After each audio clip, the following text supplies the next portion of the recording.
Do you remember how was to help in German? Helfen. Helfen. Helfen. Helfen. Helfen. Helfen.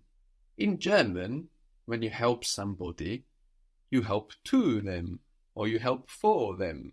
So we don't say mich, for example. If you help me, you help mir. You help to me or for me. How would you say, can you help me? Can you help me? Kannst du mir helfen? Helfen. Very good.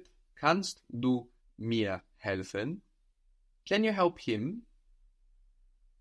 Kannst du ihm helfen? Ihm. When it's to him, we have ihm instead of ihn. Kannst du ihm helfen? Can you help her? Kannst du ihr helfen? Kannst du ihr helfen? Very good. So sometimes in German, we might get mir, to me, when we might just expect a simple mich, me. We might get ihr when we expect sie. And this just means that German is thinking of the verb or the word in a different way to you. German sees helfen as to help for, to aid to, rather than just to help. Nobody in German is niemand. Niemand. How was he once? Will. Very good. Will. Nobody wants. Niemand will. Niemand will. So nobody is like he or she. Will. Niemand will. Nobody wants to help her. Nobody wants to help her. Niemand will ihr helfen. Niemand will ihr helfen. What was to give? Again, to give? Geben. Geben. To forgive. To forgive is vergeben. Vergeben. In the same way that we give to somebody, we also forgive to somebody in German. So, I forgive you. Ich vergebe dir. Very good. Ich vergebe dir. So, vergeben is not splittable now. Ich vergebe dir. The past of geben was gegeben. So how might the past of vergeben be? Vergegeben. Ver doesn't move. It's not splittable. Vergeben. Vergeben. Good. It's the same. The true form is the same as the past because, of course, we can't have the ge when we have a non-movable piece like ver, and we know we don't add the t onto geben. This is irregular. We know that because we have gegeben. So the past of vergeben is just vergeben. I forgave you. I have forgiven you. Ich habe dir vergeben.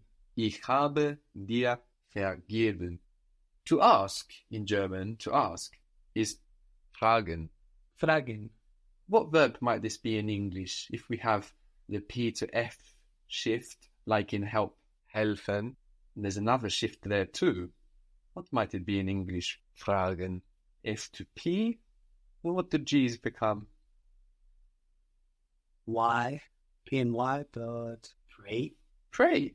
It is actually to pray, but it means to ask. And still we have in English the expression, pray tell, if you've heard that, or why pray are you? No, and that's why ask. Why I ask, pray tell. I ask you tell. So it's still used like that in English in some fixed expressions, if you've ever heard them. So fragen, like pray, but to ask in German. So just like helfen, to help, or vergeben, to forgive, surprise us using to me, mir, instead of just me, mich. To him, ihm, instead of just him, ihn. Just like these verbs surprised us by doing this, other verbs might surprise us too. We might see a verb like fragen, to ask, and think, okay, I've got this covered. This in German must be to ask too.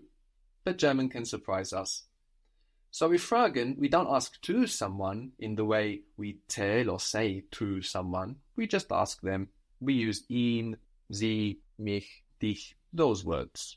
rather than mir, dir, ihr, etc.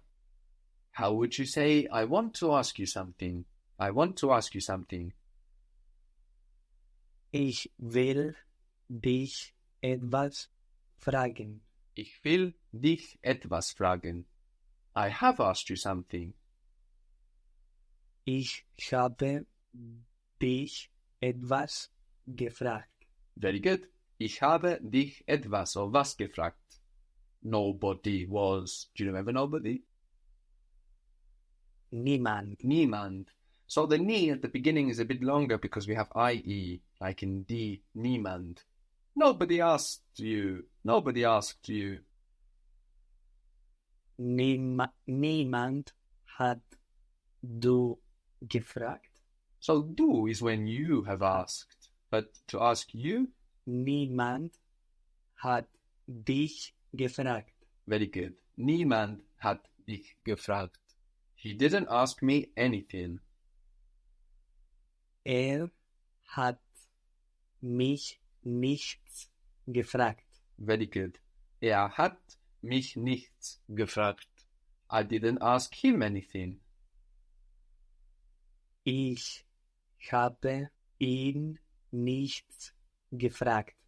Ich habe ihn nichts gefragt. I didn't tell him anything. I didn't tell him anything.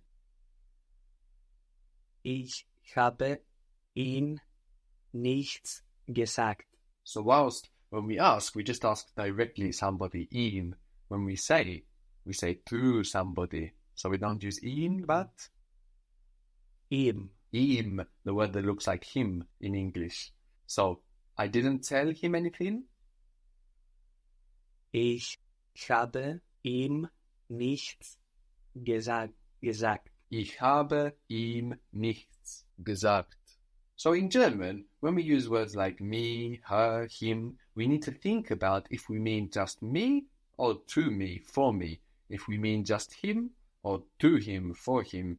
Sometimes German will disagree with you, and this doesn't mean that you haven't understood the rules, only that German sees the world differently to you.